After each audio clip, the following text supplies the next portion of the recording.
Academica Media.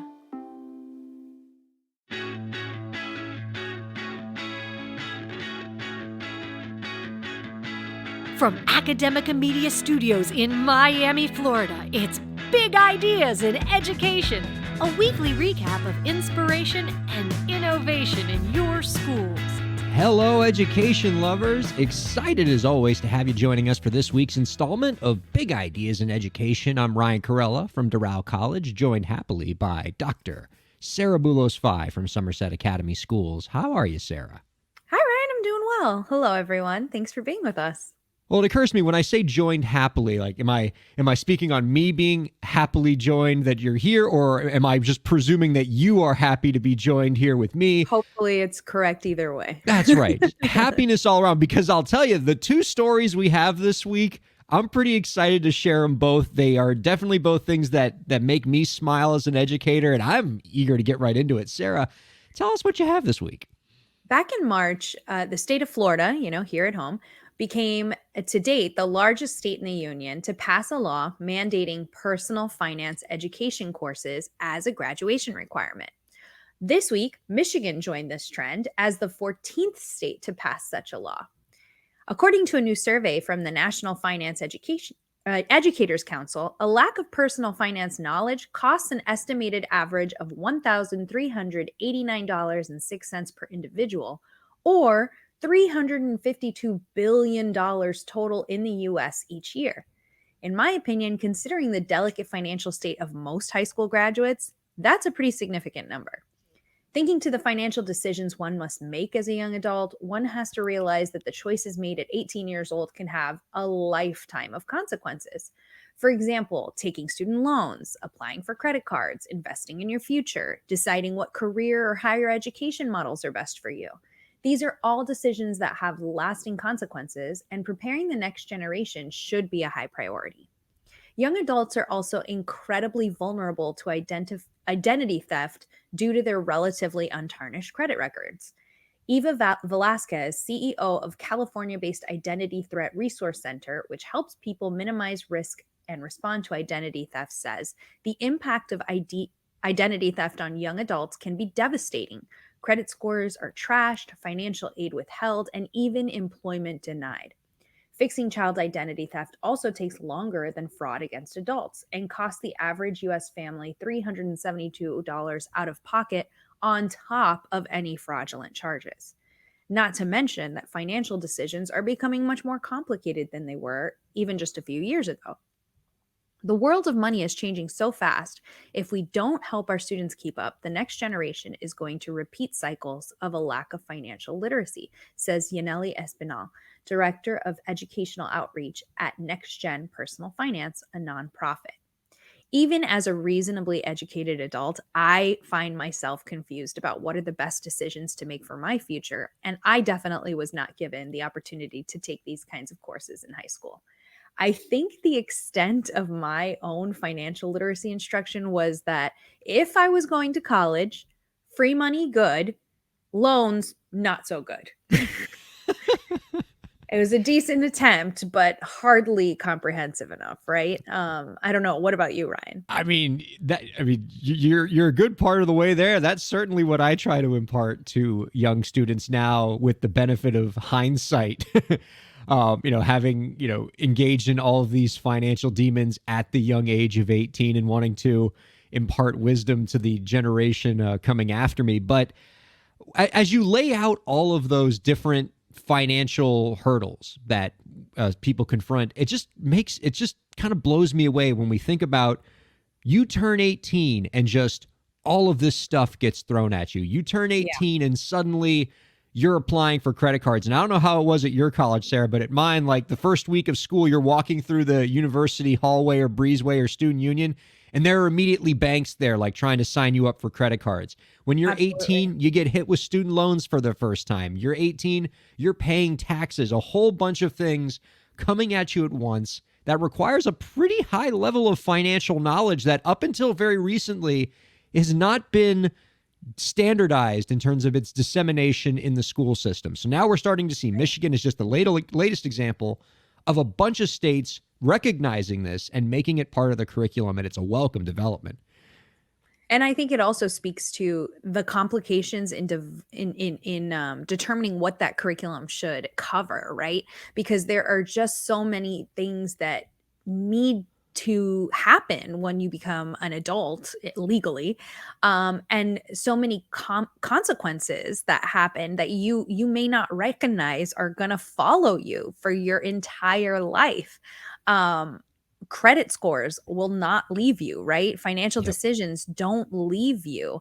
Um, Even things like saving for retirement. When you are 18 years old, that's not something that you are thinking about. Even when you're in your 30s, you may not be thinking about it. But that kind of consequence, that kind of decision that you make very early to do or not do something will potentially follow you for the rest of your life. And so helping our students to learn what they are, yes. And as educators, helping to determine what kinds of standards and what kinds of curriculum, what kinds of competencies we want to put into these kinds of courses and programs. I think that the conversations need to include so many different disciplines.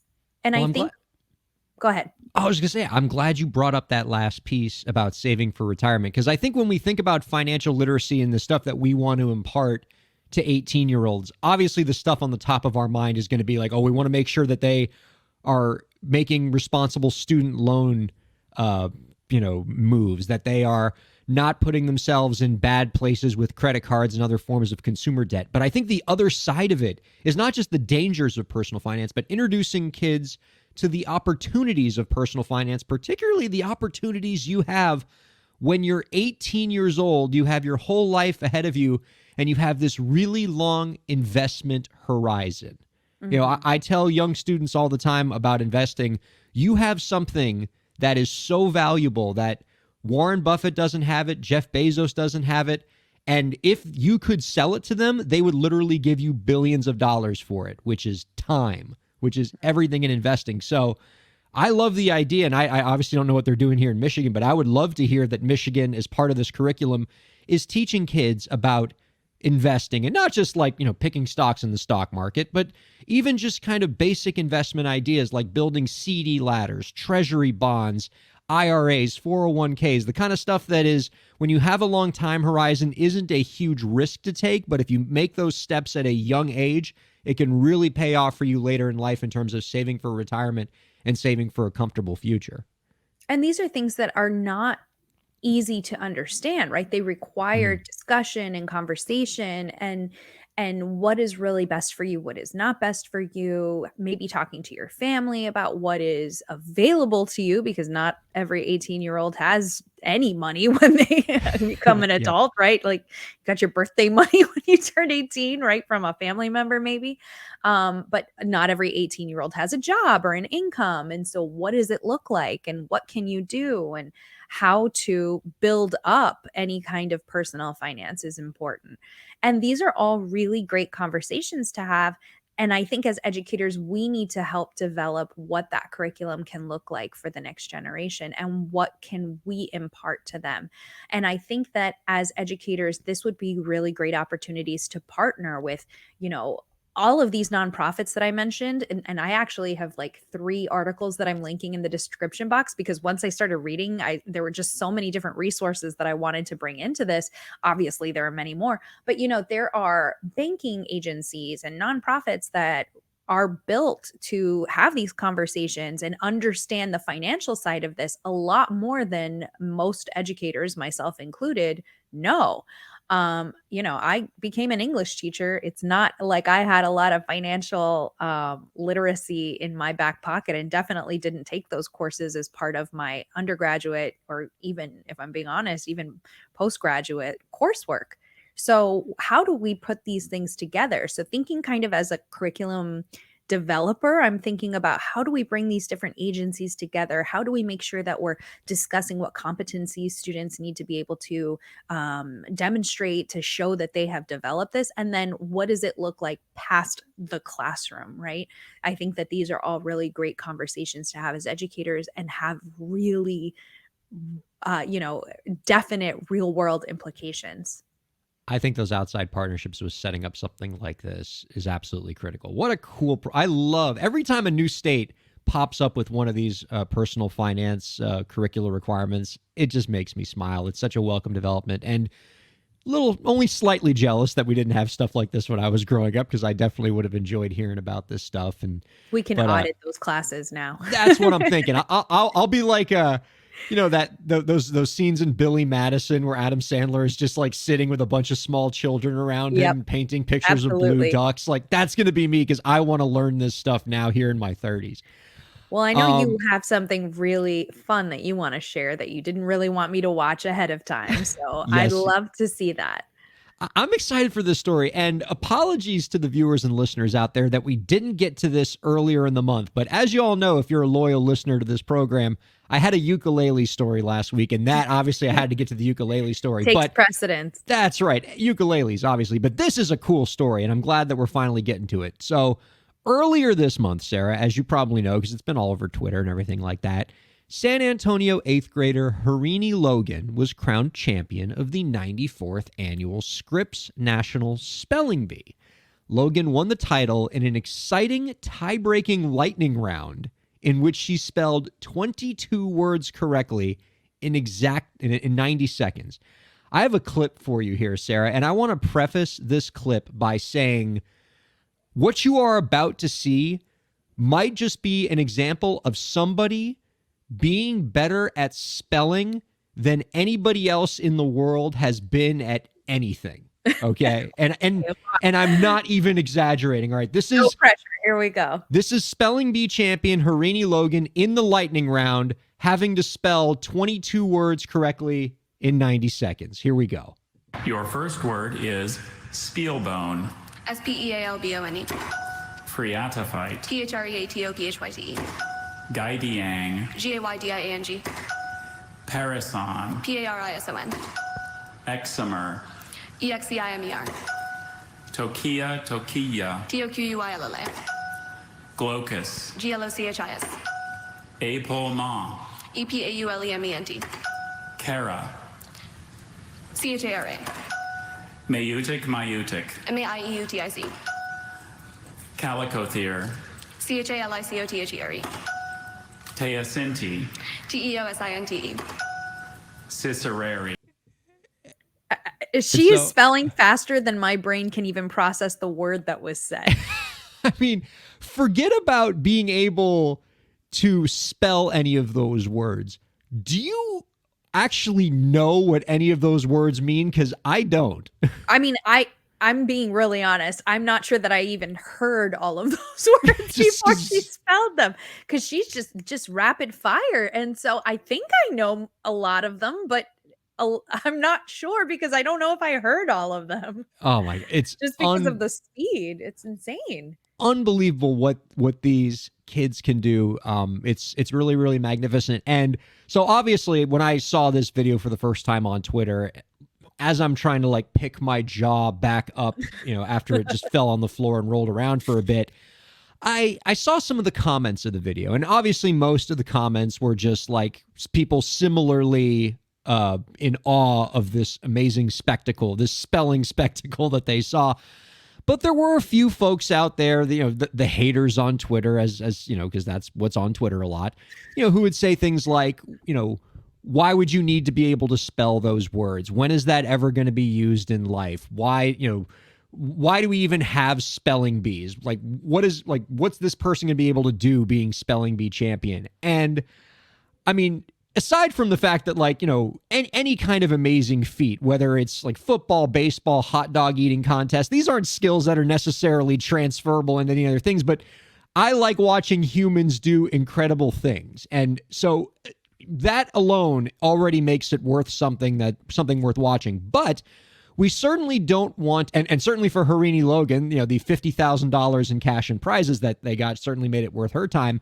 But I did want to kind of do a little bit of a dive into the pedagogical importance of spelling education and why this matters. And all right, I'm here for it. Yeah. I pulled a nice little quote here from the International Literacy Association talking about spelling education. And they say, quote, "Spelling matters because of the role it plays in successful reading and writing. Spelling is not just a public performance skill, and spelling words correctly is not simply a party trick. although televised spelling bees can make it feel like one. Spelling is integral to reading and writing. The skills required for good spelling reflect those required for successful reading and writing. Teach spelling well, and reading and writing also improves, end quote. The ILA also notes that effective spelling instruction can boost a student's communication skills, visual, orthographic, and etymological knowledge competencies. So this isn't just a cool party trick, although as a party trick, it's pretty dang cool. But there is a lot of research out there that shows that if we teach spelling, this makes people better communicators. It boosts other kind of knowledge centers in the brain. And this isn't just something that we say, well, why are we teaching this? But it really does matter. And, so kudos to Harini Logan and just all the teachers out there who are continuing to teach us all to be better spellers. Well, my first thought was when you were talking about that is that spelling is not, I want to say this correctly. So spelling in and of itself is not meaning, right? Learning how to spell things and say letters in the right order is not critical to meaning, to understanding what the meaning of the word is. But it is critical to vocabulary development and to meaning making. So understanding the roots of words and where they come from and how those come together is critical to meaning making. And so it's really complicated as a literacy instructor because vocabulary instruction is not, sometimes when we were younger, thinking back to when I was a kid, you would have your vocabulary word and you'd have to write it 6 times or something, right? To make sure. And so things like that where it's rote are not really helpful to vocabulary. But there are benefits to doing them in isolation and for specific reasons, right? So understanding where these come from, where these roots come from, and what they mean is really important. I know there was that famous movie many years ago, Akeelah and the Bee. I don't know if you remember that movie. One of my favorites. Adorable I love that movie. There is so a quote much. from that movie that I use all the time with kids, and that's where do big words come from?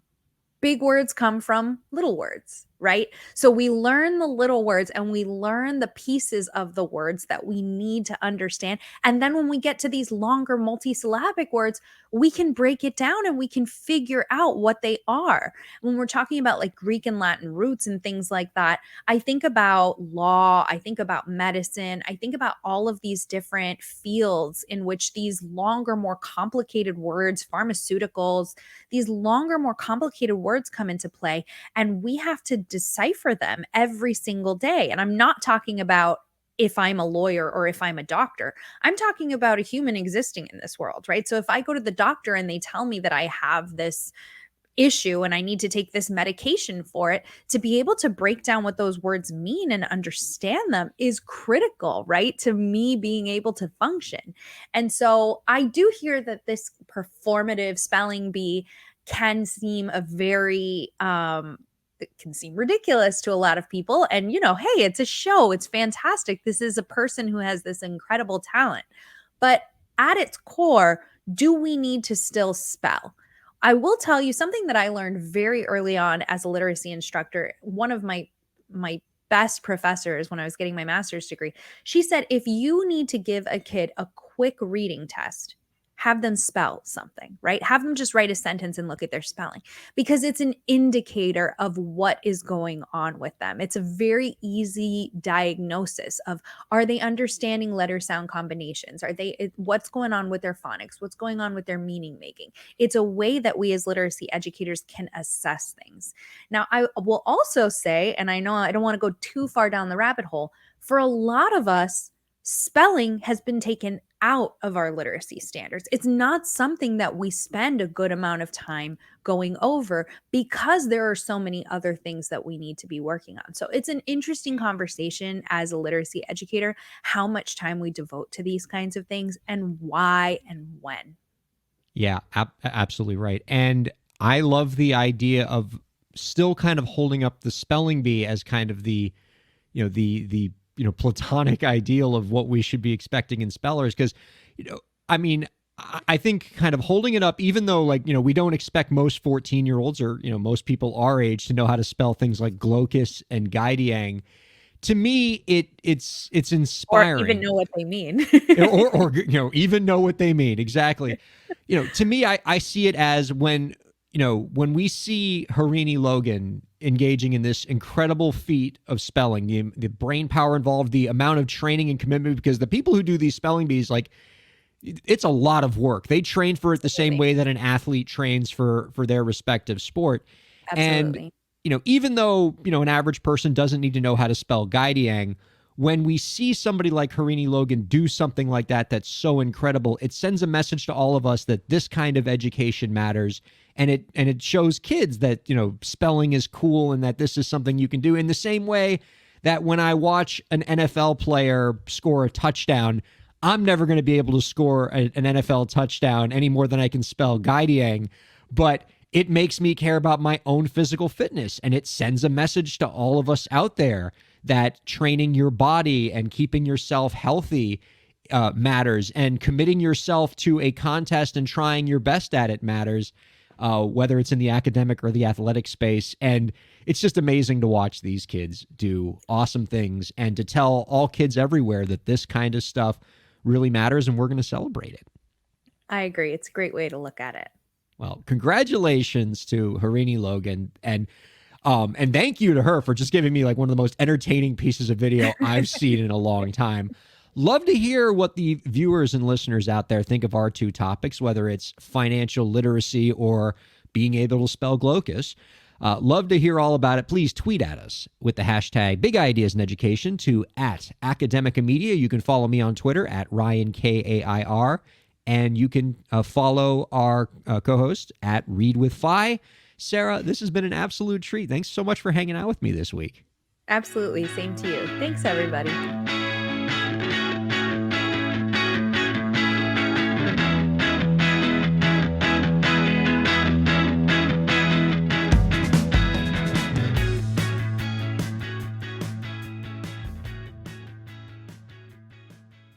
The views expressed on the preceding program have been those of the hosts and guests and do not necessarily reflect the views of Academica, its clients, staff, affiliates, or advertisers.